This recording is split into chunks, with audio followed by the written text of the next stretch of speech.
नमस्कार, एक बार फिर से मैं आप सभी के सामने उपस्थित हूँ बेहद महत्वपूर्ण टॉपिक के साथ। और आज हम बात करने वाले हैं भारत पर जो आर्थिक संकट मंडरा रहा है उसको लेकर के। क्या दोबारा से भारत में जो रिसेशन की स्थिति है वो आने वाली है? कैसे इससे पूरा विश्व प्रभावित हो रहा है? क्या अभी भी भारत की स्थिति पूरे विश्व से यदि देखी जाए तो हमारी जो आर्थिक स्थिति है वो बेहतर है? तो इन सारी चीजों पर हम बात करने वाले हैं इस वीडियो में। मेरा नाम है प्राची मिश्रा और संस्कृति आईएएस के इस प्लेटफॉर्म पर आप सभी का बहुत बहुत स्वागत है। तो चलिए वीडियो की शुरुआत कर लेते हैं और देखते हैं क्या महत्वपूर्ण चीजें हैं जो इसमें हम डिस्कस करने वाले हैं। वीडियो अंत तक जरूर देखिएगा क्योंकि बहुत ही इंपॉर्टेंट फैक्ट्स इसमें कवर किए गए हैं। महासंकट की चेतावनी, भारत की तरक्की के घटा दिए अनुमान, क्या ये डर हमें सता रहा है? क्या चीजें हैं, चलिए समझ सकते हैं। आर्थिक सहयोग और विकास संगठन, जिसकी शॉर्ट फॉर्म आपकी हो जाती है ओईसीडी, ने भारत की आर्थिक विकास दर के अनुमान को कम कर दिया है। अभी तक हम आर्थिक विकास दर क्या सोच के चल रहे थे? 8.8, 8.7, 8.6, 9.1, 9.2, लेकिन उन्होंने बताया भैया इस साल क्या अगले साल भी आपकी जो आर्थिक वृद्धि दर है ना वो 6 पॉइंट से आगे नहीं बढ़ने वाली, 6.9, 6.4 इतनी ही रहने वाली है। तो वित्त वर्ष 2025 के लिए जो अनुमान बताया गया है वो घटा करके आपका 6.4% कर दिया गया है, जबकि दिसंबर में आपका 6.9% बताया जा रहा था। वैश्विक अनिश्चितता के कारण ये बदलाव किया गया है क्योंकि हम देख रहे हैं कि वर्ल्ड लेवल पर क्या क्या चल रहा है। क्या चल रहा है वर्ल्ड लेवल पर? ऊर्जा की आपूर्ति सुनिश्चित नहीं हो पा रही है क्योंकि हमारा यूक्रेन युद्ध में बिजी है, इसलिए पूरा वर्ल्ड सिनेरियो परेशान है। यहाँ पर ईरान बिजी है परमाणु बम बनाने में, इजराइल ने दोबारा से यहाँ पर हमला कर दिया है, 300 लोग मारे गए। गाजा पट्टी फिलिस्तीन में विस्थापन चल रहा है पूरे विश्व में। ट्रंप की टैरिफ नीति देखो जिसकी वजह से परेशान है पूरा विश्व। ठीक है, तो हमें चीजें समझ में आएंगी कि क्या चीजें चल रही हैं पूरे वर्ल्ड में। इस तरीके से समझ में आया क्या स्थिति है आजकल। तो इसी को देखते हुए यहाँ पे बताया गया है कि भाई जो वैश्विक अनिश्चितता चल रही है ना, नहीं पता कब किस देश का कौन सा युद्ध शुरू हो जाए, हमें नहीं पता बांग्लादेश और अफगानिस्तान कब पाकिस्तान कब आपस में मिल जाए, नहीं पता हमें मालदीव नेक्स्ट स्टेप क्या लेने वाला है चाइना के साथ मिलकर के। तो इसलिए यहाँ पर बताया गया है कि ये जो वैश्विक अनिश्चितता है इसके चलते भारत को बहुत ज्यादा जो चीजें हैं वो झेलने को मिल सकती है। महासंकट उत्पन्न हो सकता है आर्थिकी को लेकर के, और ये सिर्फ भारत के साथ ही नहीं होगा, पूरे वर्ल्ड में होगा। शेयर बाजार आए दिन गिर रहा है। क्यों गिर रहा है? अमेरिका की नीतियां ऐसी हैं। रेसिप्रोकल टैरिफ लगा दिया, तुम 100 लगाओगे हम भी 100 लगाएंगे।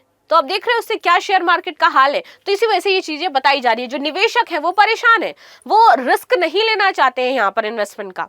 जिन्होंने पैसा लगा रखा है वो मार्केट में वो निकालना चाहते हैं। तो कहां से हम ये कह सकते हैं कि भैया हाँ अचानक से बूम मिल जाएगा, हमारी इकोनॉमी बूस्ट कर जाएगी? नहीं।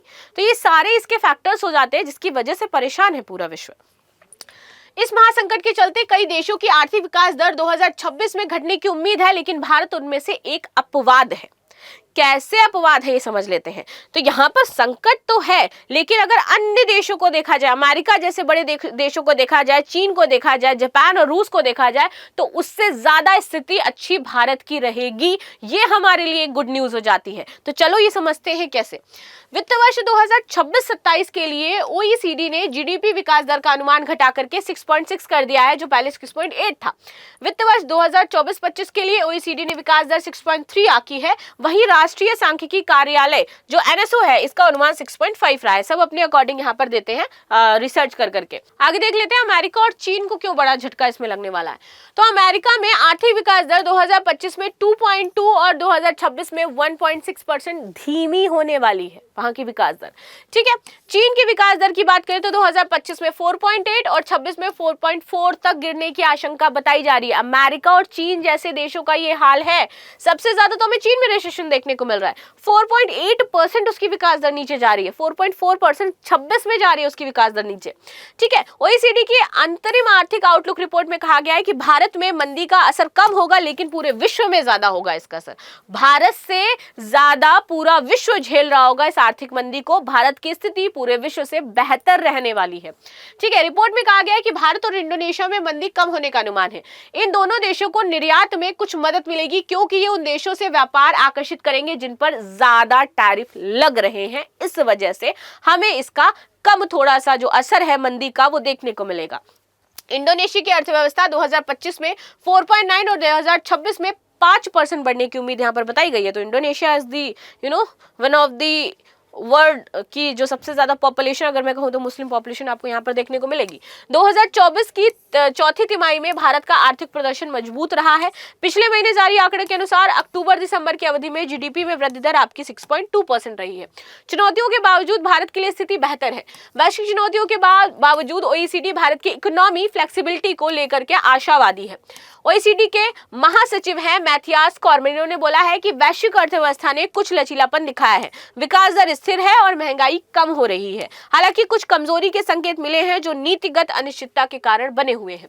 उन्होंने आगे कहा कि बढ़ते व्यापार प्रतिबंधों से उत्पादन और खपत दोनों की जो लागत है वो बढ़ेगी, क्योंकि इस तरीके से हर देश ने किसी न किसी ऊपर पर प्रतिबंध लगा रखे हैं किसी न किसी तरह से। इस वजह से जो आपका जो खपत है, जो उत्पादन है, उसकी दर बढ़ने वाली है। ये सुनिश्चित करना जरूरी है कि एक अच्छी तरह से काम करने वाली नियमों पर आधारित अंतर्राष्ट्रीय व्यापार प्रणाली हो और बाजार इसके लिए खुले रहे। तो इस पर हमें अब ज्यादा ध्यान देना है। इसका मतलब कि दुनिया भर में व्यापार के नियम सही होने चाहिए ताकि सभी देश आसानी से व्यापार कर सके, और इसीलिए हमें जो अंतर्राष्ट्रीय व्यापार प्रणाली है इसमें सुधार करने की अब आवश्यकता हो गई है। वरना कहीं देश में कोई देश इससे प्रॉफिट कमा रहा है, कोई देश को इसमें लाभ मिल रहा है। जो पारदर्शिता है उसकी कमी है यहाँ पर इंटरनेशनल मार्केट में, और इसी वजह से कहा जा रहा है कि अब इसकी नीतियों में हमें सुधार करने की आवश्यकता है। नियमों को हमें सही तरीके से अपनाने की आवश्यकता है ताकि हर जगह, हर जो देश है उसको इसका फायदा मिल सके।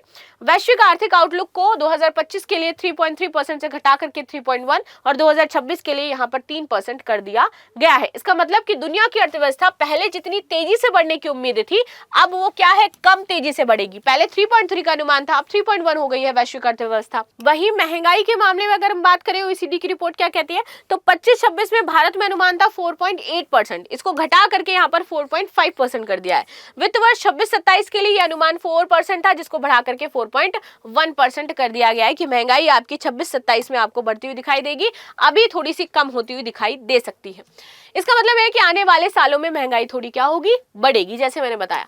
सापेक्ष में ओईसीडी ने भारत की आर्थिक विकास दर के अनुमान को कम किया है। जो हमने देख ही लिया कि 6.5 था तो उसको 6.9 था तो उसको 6.5 कर दिया, और भी आगे कम होने की संभावना बताई जा रही है। लेकिन भारत की अर्थव्यवस्था अभी भी कई अन्य देशों की तुलना में बेहतर स्थिति में है। वैश्विक चुनौतियों के बावजूद भारत की अर्थव्यवस्था में लचीलापन है और ये आगे बढ़ने की उम्मीद लगातार इसमें बनी हुई है और किसी भी तरीके की समस्या उत्पन्न नहीं हो रही है। क्योंकि हम निर्यात अच्छी जगह कर रहे हैं, अच्छे देशों में कर रहे हैं जहां पर ज्यादा टैरिफ और जिसकी वजह से हम पैसा कमा पा रहे हैं, इसलिए हमारी जो इकोनॉमी है वो अच्छी चल सकती है अन्य देशों की तुलना में। तो ये थी न्यूज जो हमने देखी। अब मिलते हैं नेक्स्ट क्लास में, तब तक के लिए धन्यवाद। बाकी आपकी क्या राय है जरूर बताइएगा, and thank you so much.